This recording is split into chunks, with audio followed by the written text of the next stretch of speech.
2015 Honda Civic Coupe. Still got factory everything. 2-inch pipe all the way back. Then we did a resonator delete. And muffler, we replaced it with a DTM muffler.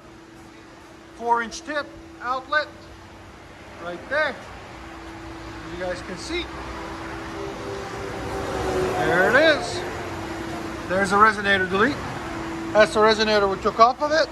Right there.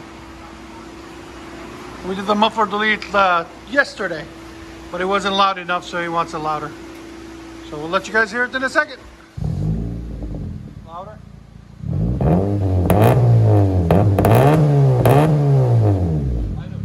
If you take this off, it'd be like 40% louder more.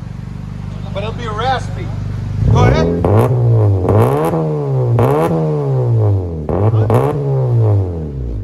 Sound decibels, go ahead.